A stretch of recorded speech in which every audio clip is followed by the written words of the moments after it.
Hey, In Search of Jacksonville.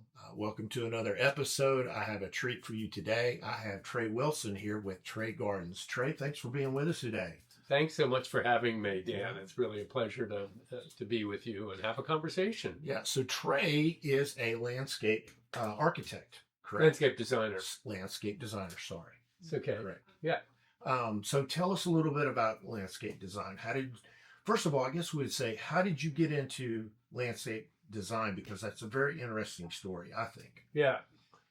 Well, I grew up with my dad as my teacher, who had us out in his garden every Saturday and Sunday from April to October my whole life. And so I guess What part of the country was this is in Cincinnati. Okay, Yeah, Cincinnati. So I was apparently learning a lot about plants, which I didn't end up Probably knowing. at the time you're thinking, what am I Oh, it's a doing? waste of time. My parents were convinced the reason I moved to New York was because I'd never have to garden again because I complained so much about it. Right. So, so I ended up going to dental school and was a practicing dentist for 37 years in New York City. Yeah, in Manhattan. In Manhattan, and specializing in cosmetic dentistry and particular focus on dental phobia, the people who were really anxious about sitting in a dental chair. Yeah, who likes to go to the dentist, really? Oh, come on, that's another show. Gotcha. Truth be told, somewhere around 20 years in, I started experiencing depression. Okay. Which, if you know some dentists, it's not uncommon. Okay. And I wasn't able to take medication. Yeah. Therapy didn't work for me. But I did find that every time I had my hands in the dirt for reasons I didn't know then, I just felt better. The sky was blue. I could live. So I kind of cycled in and out. There's a grounding effect, right? As far as like getting your feet or your hands like grounding in the dirt. I guess there's a scientific base. Oh, it's absolutely very scientific. Yeah, really good point. So there is a lot of science, and also the hormones in wet soil. There's a hormone that's released, after a rain. You go into the woods. What is that? It's called geosmin. It's a hormone that our noses are 5.5 parts per million sensitive to, and it actually increases serotonin, which is a really helpful hormone for us. And so that may have been part of what was happening. Maybe sunlight, vitamin D. Oh, sure. Dopamine, serotonin. And so anyway, that's how I dealt with depression for 10 years. Yeah. And then I found out that this self-prescribed experience was actually something called horticultural therapy. Okay. Which is not dissimilar from art therapy or music therapy, except we use plants as our medium. So that makes sense because I know that people that are really into gardening, I mean, they get out in their yard and they kind of takes them away from what's going on the outside. And they're happy people. Yeah. I mean, they're gardeners are happy people, and there's a reason for it. Yeah. So okay. Anyhow, I just decided the purpose of life is to be happy, and I went to study horticultural therapy. Along the lines, picked up a degree in landscape design, which is different from landscape architecture. And that's how I started my business. So I come from this from a really profound personal experience. Yeah, and you have a very interesting therapy that you do here locally. Why don't you tell everybody about that? Because I've gone and done one of those. Oh, so I'm Dan's referring to guided forest therapy. Yeah. So I take groups of 4 to 14 people all over Jacksonville. Okay. Jacksonville Arboretum. That's right. It was the Arboretum. It's a beautiful place. I didn't even know that we had an Arboretum. So if you haven't been there, even if you don't go with Trey on one of his, and those are is there a cost for that, or is that something you do as a service, or? There is a cost. Okay. It's for a 2 hour and 15 experience. It's $40. Okay. And I offer it twice a month. And you can sign up on my website to experience it. But no, forest therapy essentially is a slow. You decide what slow is. Meditative walk in the woods, and it starts through our senses. And because the forest is a place that is sensory rich, it actually shifts our brain chemistry a little bit. And so we are able to actually experience awe, for instance. Okay. Yeah. The limbic system of our brain is where we experience awe, and it's through our senses that are opened up that we get to experience this. And so in that place is where people have profound experiences. Yeah. That's all I can say. Yeah, And yeah. I'm not the therapist. The forest is the therapist. Right. My job is just to open the doors to allow this to happen and to trust myself, trust the process, and trust the forest to do the work. So it's wonderful. Thank you. Well, yeah, no, I think it's great. And if you're interested in that, definitely we'll have all the information in the description later, and we'll talk about that.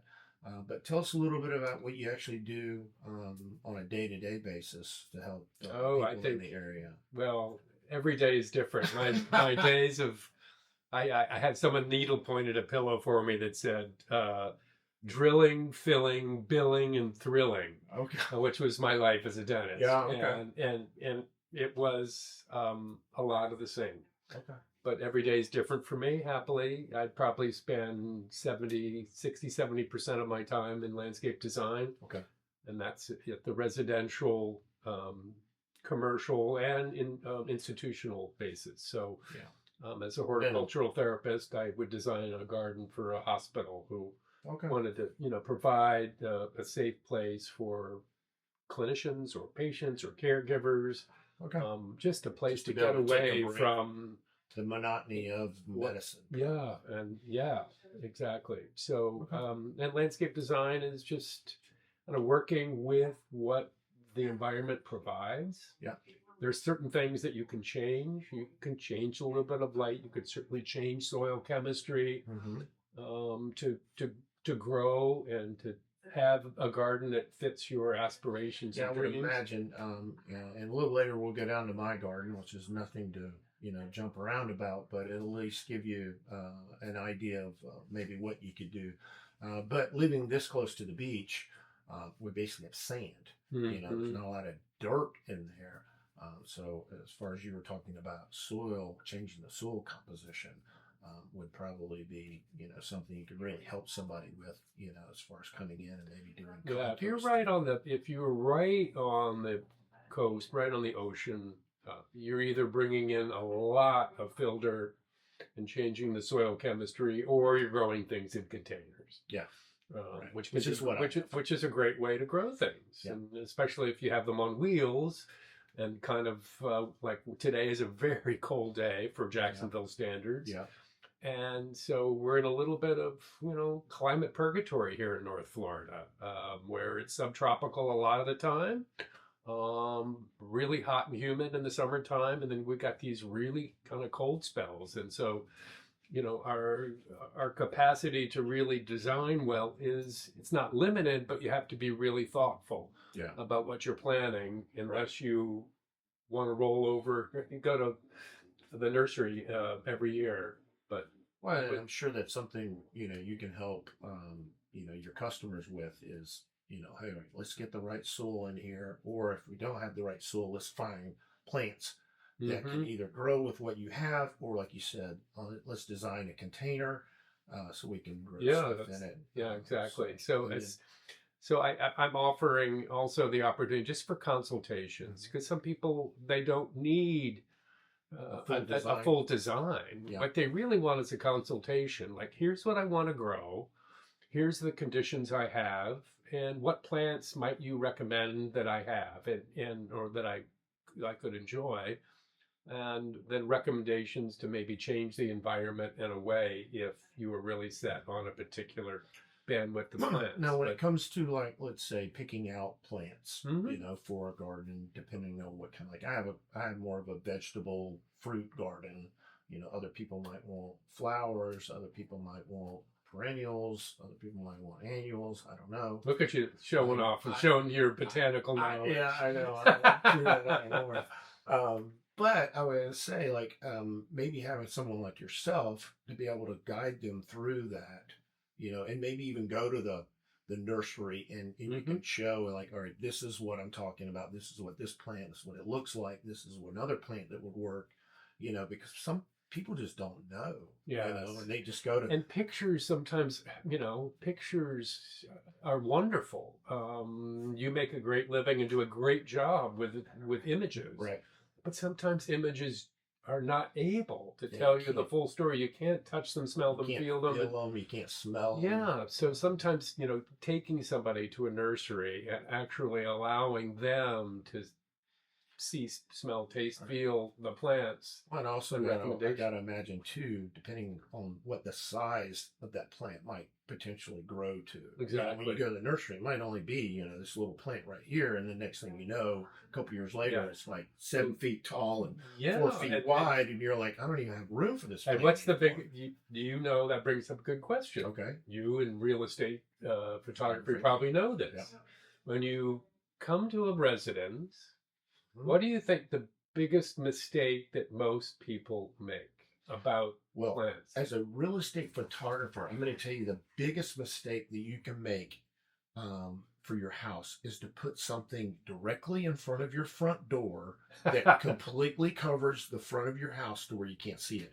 Because now, when you go to resell it, you have no curb appeal. You just have this big green foliage, and unless you get the right person that really likes that, the seclusion of that, it just closes everything off. That would be what I would say as a real estate photographer. And that may not be the right answer. I think it's similar. What I was thinking is people plant things way too close to the house. Yeah, that's true. Yeah. So, when you get a plant tag, read what the anticipated width of that plant's going to be and height, and plant accordingly. And it may look a little bit out of place for the first year or two, but because we have a growing season that's 10, 11 months here, I promise you, if it's a foundational plant, that plant's going to become her adult self in no time at all. So, planting with the end in mind, as opposed to what the garden's going to look like immediately when you put it in place. A prime example for me is large oak trees or large magnolia trees. I love magnolia trees. The flowers on that smell great. But when you put it too close to the house, especially right in front of the house, you can't see the house, and then you have all these leaves and stuff that drop, land on your sidewalk, stain the sidewalk, stain your driveway or your pavers, whatever you have. Off to the side of the house would be great, or even in the backyard. But that's just my opinion as far as a real estate photographer. Yeah. But you've been paying attention. You've been paying attention. Good. Yeah. Right. Well, I tell you what, you want to go, maybe we'll go downstairs and look at my garden. Sure. You can kind of give us an idea, like, if I was a client, what you would suggest, or maybe how we could change some things to make it. And I have a couple ideas I want to run by you, just to make it more inviting, as well as not so much what plants, but to make the garden more inviting and more a part of the house. Mine's kind of segregated, I guess, from the house, and a lot of times we almost forget it's over there. Yeah, let's go take a look. It'll be fun. All right, we're going outside. Yeah. It's a little cold, so we'll probably put some jackets on. All right. Yeah. All right. All right. So, Trey, this is my garden. I think I gave you a little walk down ahead of time. All of these planters here used to be up against this fence line, and I moved them all out away from the fence line. And what I want to do is remove this fence here, because my front door is right there. So when we walk in and out the front door, I want to be able to see, all of the garden. Mine's a vegetable garden. So, I've got some sage here that's made it through the winter. Everything else died off. And I'll plant more herbs there. And I've got another planter here. And we've got, good, like you were talking about, some really good. Oh, the smell of that soil is fantastic. You can already tell that, you just look at these gardens and planters and things will grow because the soil's so healthy. Right. And I would do a little shout out. I get my soil from a guy here locally in Jacksonville called the Man in Overalls. Absolutely. Nathan. So, yep. Yeah, he's great. So, and it's liquid gold for plants. So. And you can, I don't remember where, and there's one over in San Marco, a little small nursery that he sells them by the bag. Yeah, Yeah, and then or you can have him deliver, and he'll bring you like a whole yard. I think is no, it's great. So first of all, I want to just commend your ingenuity for recycling and using these containers in such a they're not pretty. I thought about getting some like old pallets, and taking the wood apart and put them around them just to make them a little prettier. Yeah, you could absolutely do that, but I kind of like the industrial utilitarian aspect of them, because in a certain way it showcases what's inside. Yeah, and then over here I've got some planters that I don't move around as much, because I've got some muscadines growing on a little trellis that I built. Right. Banana trees in the back, and then this is my baby right here, my fig tree. So great makes fig herbs. It's really cool. Yeah, it was a bumper crop this year. Well, we got to be careful. The birds like to eat them. So I'm thinking this year I may build something around it with some netting, just to keep them. That will definitely work. Yeah. Well, my thought, first of all, in terms of design, is that you don't have to put all your herbs in one container, certain vegetables in another, flowers in another. That the French have a really wonderful style of gardening. It's called potager gardening, in which they combine herbs and vegetables and fruits together. And in their some of the prettiest gardens you'd ever see. It's funny you say that, because I usually kind of keep all my herbs and things, but what I do when we plant our tomatoes, we'll plant basil in between our tomatoes. Yeah. And we found that works a good combination. Oh, that's good. And I know there's probably other combinations that work well. Our Native Americans, the three sisters, in terms of, beans and corn and the way that you plant. And because plants communicate with each other through hormones and fungi in the soil, is that there are some plants that really do well in fighting off pests. Yeah. Tomato, basil being one of them. So I think that's great to be able to have some fun with it and to combine different things and try it. Nature's pretty forgiving, and if you don't like it, move it. Yeah. So, and another thing that I think probably would make sense to you, and probably something you could help people with.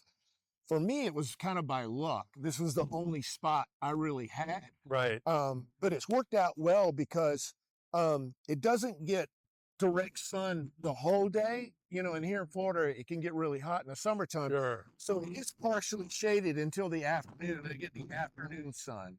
And then with my building, my unit being right here, it blocks. I know it's windy right now. Yeah. It does block a decent amount of the salt wind coming in. The salt, fantastic. It kind of blocks that from getting onto the plants. My thought about it is, you, in terms of garden design, it's like, okay, who's your audience? Yeah. Well, your audience is you and your wife, and to enjoy it, and unless you're up on the roof or at the higher floors, you aren't able to enjoy the beauty of this. It's exactly right. And my thought is, you've got, this retaining wall that you can't see on the other side, which adds the beginning stages of a terraced garden. And what might be really cool is in removing this part of this fence to allow the sight lines to open up. Right. If you were to lift these platforms up just a little bit and start to create a terraced effect, I think you could have like a little mini Italian garden here. Okay. And get some, that's good. It doesn't have to be fancy wood, but just lift these up a little bit. Okay. And I think that would give a really strong visual appeal and kind of connecting what you're building here with what you already have on the other side here, so that it looks like it belongs to itself. They're not two separate. Right. And one of the reasons why I moved it from here to here this year was in exactly what you're saying. Those row of windows right there is our main living area. That's our kitchen. This is our dining room, and that's my office over there. Well, when they were here, Never this fence blocked the view. So Yeah, it's like they weren't even there. Yeah, So you yeah. couldn't even look out and go, oh, wow, you know, I got tomatoes coming. Now, you know, when I would come home, I would walk out here and check on everything. But sometimes you get busy and you get home and you're like rushing in to do stuff, you know, for work or whatever. Maybe you got to go to the bathroom. I don't know. But, you know, you don't see it. And then like it'd be a week and I come out and like, oh my God, you know, like something's going on. Or there were, the worst part was I'd have vegetables that were ripe, then they had gotten overripe. Yes. You know, to the point. It all happens at once. Yeah, you know, it's like You got to see it. And it's like you're a day late. Yeah. I love cucumbers, but cucumbers are like they're not ready, they're ready, and then if you let them go too long, then they turn yellow and you can't eat them. Right. Yeah. You know, Yeah. so. Timing is everything in nature, and and you know, all of this is just about deepening our connection with the natural world for our health. In your case, you're feeding not only your mind, but you're feeding your body and your soul, I think, with these containers, and probably could feed, you know, a couple of blocks. Maybe. I don't know. Yeah. I want to say I'm not good. Tired of real estate. I know that I'm not good of a gardener. I think you've got all the makings here of being able to haul a lot of produce here. And it's we tend to grow a lot of like what we like to eat. You know, we grow tomatoes and, like I said, basil, cilantro, cucumbers, squash, zucchini. Trying to think what other. You're going to put Trader Joe's out of business. I don't know about that, but it'll be at least organic, and I'll know what. So we don't use any pesticides on ours. Which is a great point. And there's certain plants, my wife, we looked into, there's certain plants that you can plant in each one that are kind of a natural pesticide or insect deterrent. Repellent. Yeah. But then again, you don't want to repel the bees, right? No, you got to have our pollinators, and some of our native bees are really on the decline. So planting, which is another reason to plant flowers. And you can plant, there's some beautiful native plants you could sprinkle in through here, which is going to increase your pollination and therefore, you know, your yields with what you grow. So like I would say, you know, sectioning off a part, if you're not putting them in your containers, create a little native plant garden with coneflowers and and liatris, and there's a whole host of different plants that are really easy to take care of. They don't require, once they're established, you never have to fertilize them. You never have to water them. Nature will take care of it. The bees will come. And the first year I planted squash, I couldn't figure out, you know, it had the flowers there. And I'm like, well, I'm not growing any squash. And I didn't realize that if you don't have the bees to come around to pollinate the male to the female, then you have to take the little flower and you have to go over and like kind of like inseminate it. No, exactly. You take nature into your own hands. So that was this is an exciting project, and you should be commended for really coloring outside the lines and doing something different, which is, I know, going to, now that your scent is almost nothing here, right? I think this was one of my pre-loss weight jackets. And you're getting healthier by the minute here. So no, this is really great. I think you have this is, you know, probably a 12 by 50-foot run, and with a small amount of space, create something really magical. You don't need a 3-acre garden to have something magical. You can work with something just like this. Really, even if you only have space for 2 of these or 3 of these. No, I do a lot of work in senior living facilities, and sometimes this is the space they have. You know, 8 by 8, and it's amazing what we do. This was actually pretty cheap, because these are they put like oils and chemicals and stuff like that in them. I got the ones that were used for like food. You know, they probably had like vegetable oil or some kind of seed oil. So I felt like it was safe, other than maybe some kind of silicone, might have been in it. And then literally they come, they're this tall, and I just cut them in half. So it's this on top of that, and was able to make 2 planters. And you can pick these up for about $75. Really? Used. Yeah. And where do you get them? Just look on Facebook. You'll see ads for them. They're called IBC containers. Okay. So yeah. Thanks for the education. This is all fun. But, for like $75, you can make 2 planters. Yeah. You can now the cost of wood nowadays. You can't go out and build something like that for that. And then I can tell you how much 2 containers of this size that would be made probably out of pressure treated wood, right? Which don't use for container gardens, by the way, would cost you, $400. So this is a wonderful alternative. And your idea of maybe decorating up a bit. Yeah, because it'd just be a facade on the outside. You just attach it to the metal crown. And when you get to the point where you're tired, you could put a little ledge on one side so that you could sit in the garden at the same time. Yeah, no, that's a good idea. I didn't think about that. Yeah. Awesome.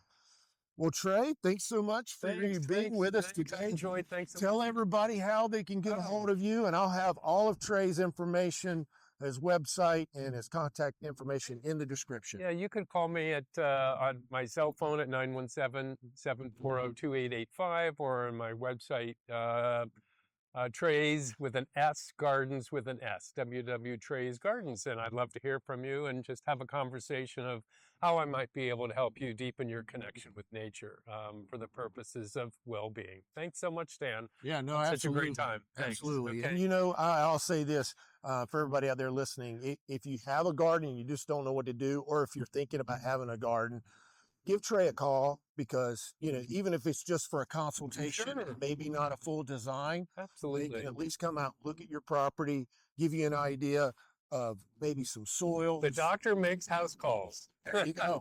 There you go. Well, thanks for being with us. All right. Thanks, Dan. Stay tuned for another episode. Yeah.